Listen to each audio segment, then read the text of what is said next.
We're also watching Indianapolis, Indiana, where Barack Obama is holding an early vote rally there. It's his last before he leaves the campaign trail to visit his sick grandmother. But certainly many people want to know, will that matter? David Schuster has more on the Barack Obama machine. David.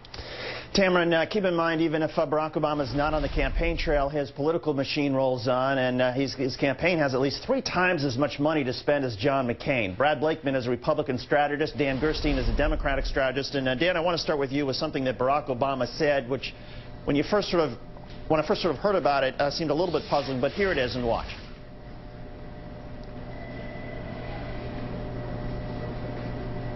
All right, what he said is, I feel like we have a righteous wind at our backs here, but we're going to have to work, we're going to have to struggle, we're going to have to fight for every single... Well, here it is, watch. I feel like we got a righteous wind at our backs here. But we're going to have to work. We're going to have to struggle. We're going to have to fight for every single one of those 13 days to move this country in a new direction. Dan, what does he mean when he says a righteous wind at our back?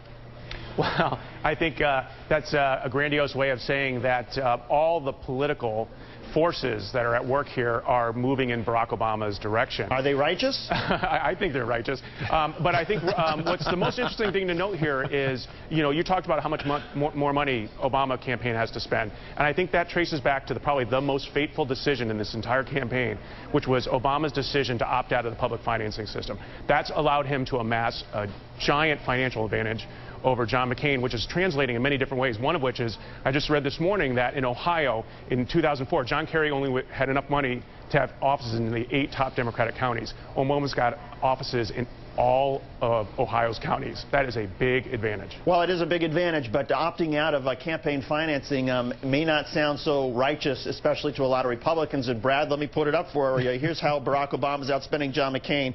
In North Carolina, it's 8-1, Florida 3-1, Indiana 3-1, Virginia 3-1. Your view? Self-righteous. That's exactly what's happening here. Look, you heard my Democratic friends speak the truth.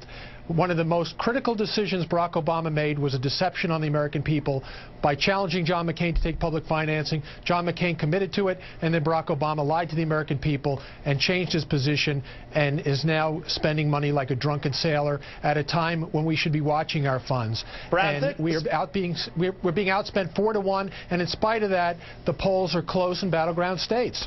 Brad, if it's so important not to be spending money like a drunken sailor, and I haven't asked you this yet, but I'm curious to hear your view of the amount of money, $150,000 that was spent on Sarah Palin's clothes at high-end stores like Saks and Neiman. I don't even think you shop at Saks and Neiman.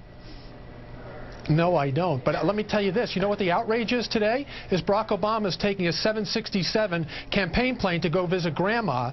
Forget about the energy that is wasted. What about the hundreds of thousands of dollars to take a private trip when this guy should be humping his bags on a commercial plane or taking a smaller plane? Taking a 767 of campaign money from people who could least afford it is more of an outrage, in my opinion.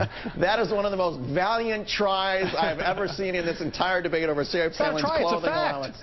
Nice try, Brad. That's creative. I give you points for that. Brad Blakeman, Republican strategist, Dan Gerstein, Democratic strategist. Thank you both very much. Thanks.